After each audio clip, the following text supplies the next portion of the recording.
بخاری مسلم میں حدیث ہے، تم میں سے کوئی شخص اس وقت تک مؤمن ہی نہیں ہو سکتا جب تک کہ میں اسے اس کے ماں باپ اولاد سب لوگوں سے بڑھ کر عزیز نہ ہو جاؤں۔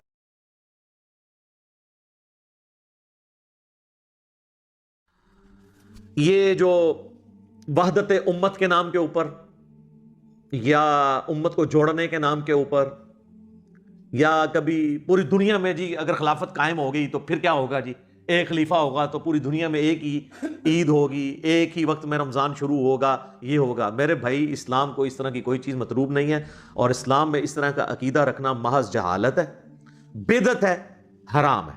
اب میں یہ دلائل سے ثابت کرتا ہوں، اگر آپ نے اس کو دین سمجھا ہوا ہے نا خلافت کے نام کے اوپر یا کسی چیز کے نام کے اوپر، تو یہ بالکل آپ کی دین سے جہالت ہے، اس کا دین سے کوئی تعلق نہیں ہے۔ دیکھیں، سعودیہ میں جب دن ہوتا ہے تو امریکہ کے بعض علاقے جہاں پہ رات ہوتی ہے تو کیا کریں گے؟ کل کو تو کسی کے دماغ میں یہ بھی کیڑا آئے گا کہ یہ کیا ہوا کہ ہم پاکستان میں عصر کی نماز پڑھ رہے ہوتے ہیں اور حرمین میں اس وقت زور ہو رہی ہوتی ہے،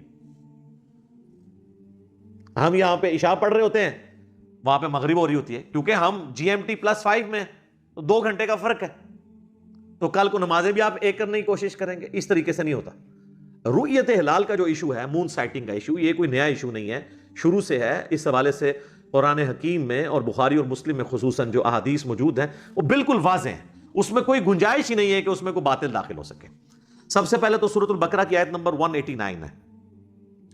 اعوذ باللہ من الشیطان الرجیم، بسم اللہ الرحمن الرحیم۔ یسألونک عن الاہلہ، اے نبی تم سے سوال کرتے ہیں یہ چاند کے گھٹنے اور بڑھنے کے اوپر۔ قل ہی مواقیت للناس والحج، تو فرما دو کہ یہ لوگوں کے لیے اللہ نے وقت جو ہے اس کی میئرمنٹ کا، اندازہ لگانے کا، اور حج کے جو دن ہیں ان کے اندازہ لگانے مقرر کرنے کا ایک ذریعہ بنایا، یعنی یہ کیلنڈر ہے جو اللہ تعالیٰ نے لٹکا دیا آسمان میں۔ اور آپ کو پتا ہے جس طرح نارتھ سٹار کے ذریعے آپ ڈائریکشن لوکیٹ کر سکتے ہیں، اگر آپ کا چہرہ نارتھ سٹار کی طرف ہو تو آپ کے رائٹ پہ ایسٹ ہوگا، لیفٹ پہ ویسٹ ہوگا، اور پیچھے آپ کا ساؤتھ ہوگا۔ اسی طریقے سے اگر آپ کو چاند کا اندازہ ہو تو آپ چاند کو دیکھ کے آلموسٹ تاریخ چاند کی بتا سکتے ہیں۔ یعنی اگر آپ کیمرے کی طرف سے دیکھ رہے ہیں نا، یہ میرے ہاتھوں کو دیکھیں تو یہ جو میرا لیفٹ والا ہاتھ اگر آپ کیمرے کی طرف سے دیکھ رہے ہیں تو اگر یوں چاند نظر آئے جس کا پیٹ رائٹ کی جانب ہو تو یہ شروع کا چاند ہوگا، اور پھر یہ موٹا ہوتے ہوتے ہوئے نصف تک پہنچے گا تو 7 تاریخ ہوگی، اور جب یہ پورا ہو جائے گا تو یہ 14 ہو جائے گی، اور اس طرف جب نصف ہوگا تو یہ 21 ہوگی، اور ادھر سے کم ہوتا ہوتا کم ہو جائے گا۔ تو یہ اس کو اگر آپ غور سے دیکھیں نا تو آپ کو پتا چل جائے گا۔ تو رائٹ کی طرف سے سٹارٹ ہوتا ہے، یعنی رائٹ کی طرف اس کا پیٹ ہو، جس طرح یہ ہے تو وہ شروع کا چاند ہوتا ہے، جس کا پیٹ لیفٹ کی جانب ہو وہ آخری دنوں کا چاند ہوتا ہے۔ تو اس سے تاریخ کا آپ بڑی آسانی کے ساتھ اندازہ لگا سکتے ہیں۔ پاکستان کے جھنڈے پہ جو چاند ہے وہ آخری تاریخوں کا ہے، تو مجھ سے مشورہ ہوتا تو میں اس کو شروع کی تاریخ کا چاند بناتا۔ وہ کہتے ہیں نہیں وہ 27 رمضان کو ہوا تھا نا اس لیے انہوں نے بنایا ہے۔ خیر یہ تو بڑی عجیب و غریب توجہ ہے، کیونکہ جھنڈا جو ہے نا وہ پہلے ڈیزائن ہو چکا تھا، اس دن نہیں جھنڈا ڈیزائن ہوا تھا۔ تو بعض جو چیزیں رپورٹ ہوئی ہیں وہ ہے کہ 11 اگست کو جھنڈا پیش ہو گیا تھا اپروول کے لیے، تو وہ تو اس سے پہلے تھا، تو ہو سکتا ہے یہ بھی کسی کے دماغ میں ہو۔ بہرحال جماعت اسلامی والوں نے جب اپنا جھنڈا بنایا نا تو انہوں نے اس کا پیٹ جو ہے نا وہ پھر رائٹ کی جانب کر دیا تھا۔ ہمارا جو جھنڈا ہے اس میں آپ کو میں نے لگایا بھی ہوا ہے تو آپ دیکھ لیں، یہ اس کا پیٹ لیفٹ کی طرف ہے، یہ آخری تاریخوں کا چاند بن رہا ہے۔ اچھا، اب صحیح بخاری اور مسلم میں اوپر تلے کئی احادیث ہیں، میں ان کو بھی کور کر دیتا ہوں۔ اگر آپ اکٹھی آپ کو نا وہ احادیث مل جائیں گی۔ اللہ کے محبوب صلی اللہ علیہ وآلہ وسلم نے ارشاد فرمایا کہ تم میں سے کوئی شخص اس وقت تک روزہ نہ رکھے جب تک کہ چاند نہ دیکھ لے، اور روزے رکھنا بند نہ کرے جب تک کہ چاند نہ دیکھ لے۔ پھر آپ نے فرمایا کہ مہینہ 29 کا بھی ہوتا ہے اور 30 کا بھی، اور جب مطلع ابر آلود ہو، یعنی بادل چھائے ہوئے ہوں، یا آج کل کے دور میں پولوشن ہو، تو پھر تم 30 کی گنتی پوری شمار کر لیا کرو۔ اس سے واضح پتہ چلا کہ رؤیت ہلال یہ اسلام کے شعائر میں سے ہے، سمبلز میں سے ہے، یہ رؤیت ہونا ضروری ہے۔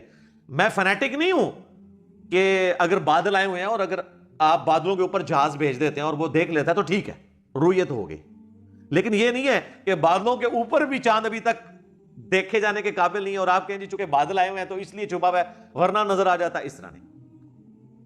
یہ ہو سکتا ہے آپ اس پہ اجتہاد بھی کر سکتے ہیں کہ ایک علاقے کے، جس طرح پاکستان کا تو ایک سٹینڈرڈ ٹائم ہے نا GMT+5 ٹائم زون ہے، اس میں اوپر سے لے کے نیچے تک آپ یہ کہہ سکتے ہیں کہ جی اگر یہ لاہور میں چاند نظر آیا ہے تو گجرات میں یا جہلم میں چونکہ بادل تھے، اگر وہاں بادل نہ ہوتے تو یہ چاند وہاں پہ بھی نظر آتا، تو اس لیے یہ والے لوگ بھی عید کر لیں تو بالکل ٹھیک ہے. ہم کہتے ہیں ایڈنگ ڈیوائس بھی آپ یوز کریں، ایون نیکڈ آئی سے نہ بھی نظر آئے، دوربین سے بھی اگر کوئی دیکھ لیتا ہے چاند، لیکن سائنٹیفکلی یہ چیز پروف ہو کہ چاند پیدا ہو کے رؤیت کے قابل ہو چکے ہیں. اس طرح نہیں یہ پیدا ہو کے 13 گھنٹے ہوئے تو یہ رؤیت کے قابل نہیں، کم از کم 20 گھنٹے اس کی عمر ہونی چاہیے پھر وہ رؤیت کے قابل ہوتا ہے.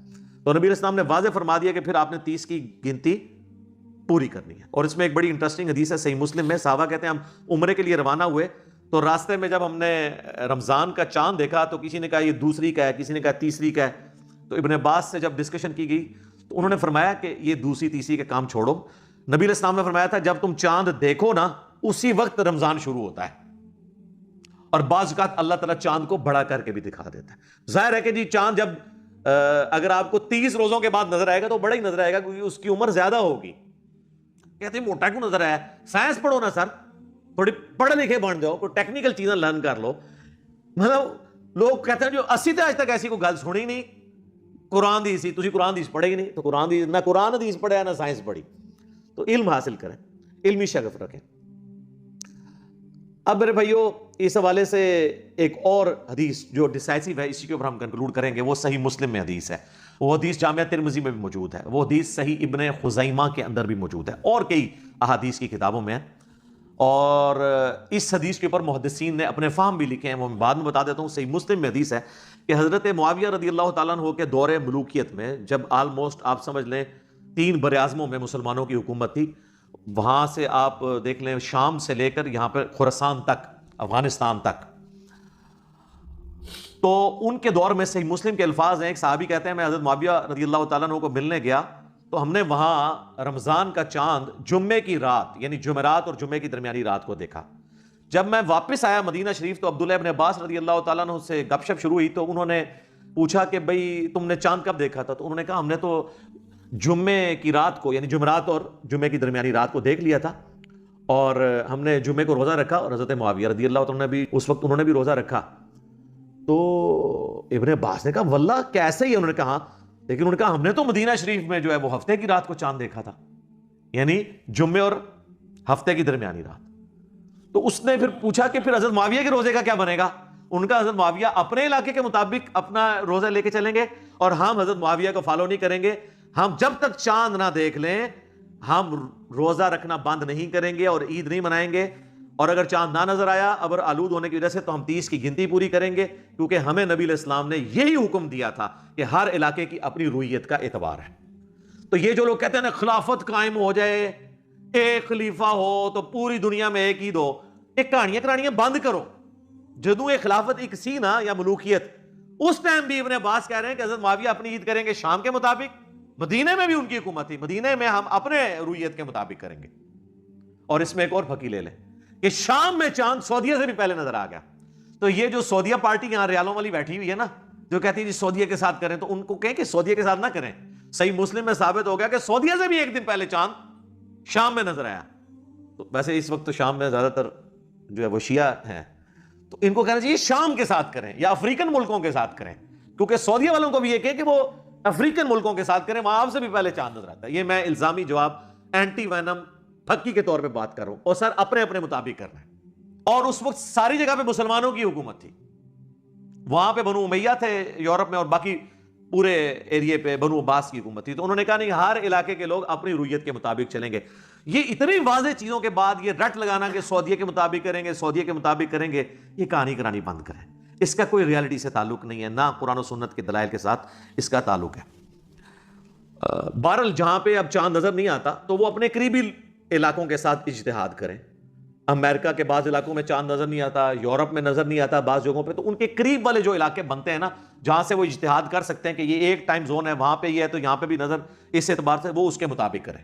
جہاں پہ چاند بالکل نظر ہی نہیں آتا، ہر وقت وہاں پہ موسم اس طرح کا ابر آلود رہتا ہے یا پولوشن کی وجہ سے. باقی رہ گیا یہ مسئلہ جہاں پہ چاند نظر آتا ہے تو وہ چاند ہی کو فالو کریں، وہ خام خواہ سعودیہ کے ساتھ اور ادھر جانے کی کوشش نہ کریں. جب سے ہوش سنبھالا ہے میں نے، 43 ایئرز میری ایج ہو چکی ہے آلموسٹ، تو ہم نے تو دیکھا ہے کہ کے پی میں ہمیشہ ہی 2 عیدیں منائی جاتی ہیں، اور وہاں تو نہ کسی کے خلاف کوئی FIR کٹتی ہے، نہ کوئی ایسا مسئلہ ہوتا ہے، بلکہ پچھلے سال تو اعلانیہ طور پر پورے کے پی نے ہی علیحدہ عید منائی تھی۔ تو اس میں کوئی پاکستان کے 1 یونٹ کو نقصان نہیں ہوتا، اور حقیقت تو یہ ہے کہ یہ 1 یونٹ والا بھی جو ہمیں مطالعہ پاکستان میں چیزیں غلط پڑھائی گئی ہیں، اصل میں جو قرارداد پاکستان تھی 22 مارچ 1940 کی، یہ 23 مارچ بھی ایک مت ہے، یہ اصل میں تو 23 مارچ جو ہے وہ یوم جمہوریہ تھا، اسے ڈائلیوٹ کرنے کے لیے ایک ڈکٹیٹر نے نا اس کو گھسیٹ کے 23 مارچ کر دیا۔ ایکچولی جو قرارداد پاکستان ہے نا 40 کی جو لاہور میں ہوئی تھی وہ 22 مارچ کو ہوئی تھی، تو اس کے اندر تو یہ چاروں صوبے جو تھے وہ انڈیپینڈنٹ تھے ایک اکائی کے انڈر، جو آج تک ہم نہیں کر سکے۔ تو اس کے بعد تو اگر چاروں صوبوں میں الگ بھی عید ہو تو کوئی ایسا مسئلہ نہیں ہے، یہ بھی کوئی پاکستان کے آئین کے خلاف نہیں ہوگا۔ اصل چیز یہ کہ چاند دیکھا جائے، وہ انشاءاللہ میں بعد میں ٹیکنیکلی ڈسکشن کرتا ہوں، تو اس کو کسی نے کوئی اپنا ذاتی مسئلہ اس حوالے سے نہیں بنانا۔ چاند 29 کے بعد اگر نظر آئے تو باریک چاند، اگر یہی چاند 20 گھنٹے کا ہوتا اور نظر آنے کے قابل ہوتا، 20 کے بعد قابل ہو جاتا ہے دیکھنے کے، تو اس نے باریک ہونا تھا۔ اب یہ تھا 13 گھنٹے اور 42 منٹ کا چاند، اس لیے 12 کو تو نظر نہیں آ سکتا تھا۔ جب 13 کو یہ نظر آیا تو اس کی عمر کتنی ہوگی؟ 13 گھنٹے 42 منٹ پلس 24 گھنٹے مزید، تو کتنی ہوگی؟ 37۔ تو میرے بھائی جتنا 13 سال کے بچے میں اور 37 سال کے ابے میں فرق ہوتا ہے، تو یہ آپ نے فرق نہیں کرنا۔ یہ چاند موٹا ہو گیا، موٹا کیونکہ اب آج دیکھیں تو اور موٹا ہے، کل دیکھیں اور موٹا، ہی موٹا ہوتے ہوتے پورا ہو جائے گا۔ تو چونکہ اس کی عمر بڑھ گئی ہے تو وہ موٹا ہی نظر آئے گا نا، یہ تو نہیں کہ وہ 13 گھنٹے پہ رکا رہے گا۔ 13 گھنٹے کا چاند سے 20 گھنٹے والا اس سے موٹا ہوگا، 40 گھنٹے والا اس سے، یعنی آلموسٹ اب 40 گھنٹے کا ہی ہوگا نا یہ۔ تو جو آپ عموماً چاند 29 کے بعد جب دیکھتے ہیں تو وہ 20 یا 21 گھنٹے والا جب آپ بائی چانس دیکھ لیتے ہیں تو باریک نظر آئے گا۔ یہ چونکہ 13 کا تھا، بائی چانس 21 تک پہنچے نہیں تھا، اور اگلے دن یہ 21 پہ نہیں تھا بلکہ یہ 37 پہ پہنچ چکا تھا، تو یہ بڑا ہو کے نظر ہوگا، چونکہ چاند نظر آئے گا۔ یہ تھوڑی سی سائنس بھی پڑھ لیں، سائنٹیفکلی یہ چیز ہے، اس کا تعلق علماء کے ساتھ نہیں ہے یا کسی پارٹی کو اپنے حکمرانوں کے ڈیسیژن کو سپورٹ کرنے کے ساتھ نہیں ہے۔ اللہ کو جان دینی ہے آپ نے، انصاف کے ساتھ کام لیں اور چیزوں کو سمجھیں کہ حقیقت کیا ہے۔ کیونکہ اگر دائیں طرف پیٹ ہو نا، یعنی آپ ادھر سے کیمرے سے دیکھ رہے ہیں نا، اگر یہ چاند ہو نا تو یہ شروع کا چاند ہوتا ہے، اگر یہ چاند آپ کو نظر آ رہا ہے نا تو یہ آخری کا چاند ہوتا ہے۔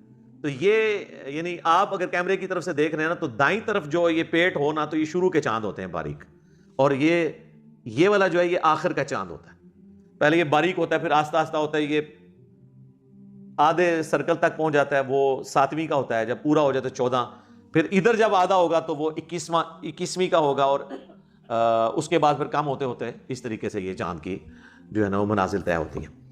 تو یہ سراسر جو ہے وہ توہم پرستی ہے، کیونکہ آپ کو پتہ ہے کہ اس طرح کا ایک حادثہ ایک سابقہ ڈکٹیٹر کے دور میں بھی ہوا تھا، ایوب خان کے، یعنی وہ تو ہماری پیدائش سے بھی بہت پہلے کی بات ہے۔ ادھر بساری کے وقت لوگوں کو پتہ چلا کہ عید ہو گئی ہے، تو اس کو کسی مولوی نے یا اس کے کسی پیر صاحب نے، کسی تعویذ دھاگے کرنے والے نے بتا دیا کہ جی یہ جو 2 خطبے ہیں نا حکمران پہ بھاری ہوتے ہیں۔ حکمران میں تو میرے بھائی یہ 2 خطبے تب بھاری ہوں جب ان خطبوں کے اوپر یہ چلیں، خطبوں میں علماء چیختے رہتے ہیں، کرتے ہی اپنی مرضی ہیں، تو یہ کہاں سے بھاری ان پہ؟ یعنی عید کے دن اگر جمعہ آ جائے تو یہ حکمران پہ بھاری ہوتا ہے۔ بھاری تو اس حکمران پہ ہونا کہ جو ڈر جائے اللہ کی دھمکی سے، جو نہیں ڈر رہا تو اس کو تو فرق نہیں، وہ تو قبر میں جا کے جو بھگتنا ہے اس نے بھگتنا ہے۔ یہ سارے معاملات توہم پرستی کی وجہ سے ہوتے ہیں کہ جی 2 خطبے حکمران پہ بھاری ہوتے ہیں، کوئی سر بھاری نہیں ہوتے ہیں، حکمران کے اپنے کرتوت اس کے اوپر بھاری ہوتے ہیں، اور اسلام تو ان توہمات کو بالکل سائڈ پہ کرتا ہے۔ سورہ بنی اسرائیل میں اللہ تعالیٰ نے جو 10 کمانڈمنٹس نازل فرمائی ہیں، 9th کمانڈ سورہ بنی اسرائیل کی آیت نمبر 36 ہے، وَلَا تَقْفُ مَا لَيْسَ لَكَ بِهِ عِلْمٌ، اے انسان کسی چیز کی پیروی اس وقت تک مت کر جب تک کہ تیرے پاس اس کے بارے میں ڈیفینٹ علم نہ آ جائے۔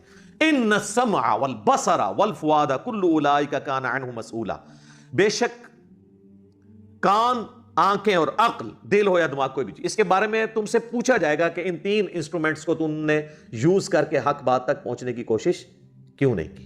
تو اسلام یہ نہیں کہتا کہ آپ تو ہم پرستی کے پیچھے چل پڑیں کہ جی کالی بلی راستہ کاٹ گئی ہے تو یہ نحوست ہے، اور جوتی پہ جوتی چڑھ گئی ہے تو سفر لکھا ہوا ہے، گھر کی منڈیر پہ کوا بول رہا ہے تو یہ مہمان کے آنے کی نوید ہے۔ یہ سب چیزیں جو ہے نا اسلام ان توہمات کو بالکل نہیں مانتا. اسلام کا اس کے ساتھ کوئی تعلق نہیں ہے.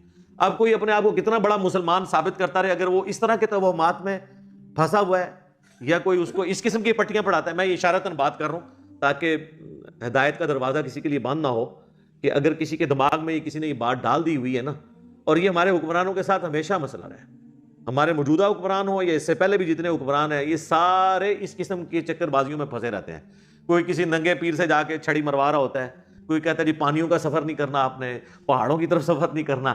یہ ہم بچپن سے اس طرح کی چیزیں سنتے ہیں، حالانکہ ان کا تعلق بالکل کتاب و سنت سے نہیں. ایک مسلمان کو یہ زیب نہیں دیتا کہ وہ اس قسم کی گفتگو کرے یا اس طرح کی باتوں کے اوپر یقین رکھے. وَلِعَاذُ بِاللَّهِ تَعَالَى.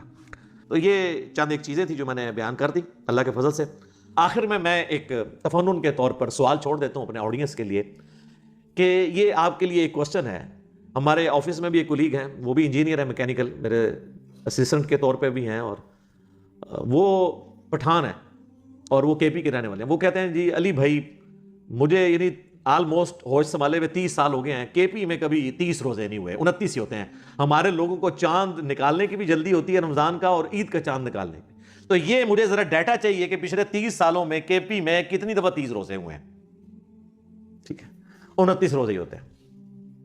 اچھا، دوسرا یہ ہے کہ یہ کے پی میں ہمارا اختلاف صرف رمضان کے اوپر کیوں آتا ہے؟ آج تک یہ نہیں ہوا کہ 10 محرم کا دن اہل تشیع جو ہیں وہ کے پی والے جو ہیں وہ کسی اور دن منا رہے ہوں اور پنجاب والے اور منا رہے ہوں.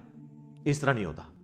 ایون بڑی عید کے اوپر بھی 10 ذو الحجہ، یہ بھی آپ دیکھیں گے پورے ملک کے اندر. اس کا مطلب ہے یہ شاید کوئی ایک کلچرل کوئی ایک ایشو بن گیا. وہ ایک خاص جو وہاں پہ ایک مسجد بنی ہوئی ہے، وہاں پہ ایک علامہ صاحب بیٹھے ہیں، جو میں اکثر کہتا ہوں کہ ان کو آپ عمرے پہ ان دنوں میں بھیج دیا کریں تاکہ پیچھے وہ ملک میں سکون ہو جائے. اور اس دفعہ جناب انہی کی یہ پیچھے چھپنے کی کوشش کر رہے ہیں، اور بڑے افسوس کی بات ہے. تو وہ جو پہلے چاند نکالا کرتے تھے، پھر وہ سارے وہ چاند ٹھیک تھے ان کے.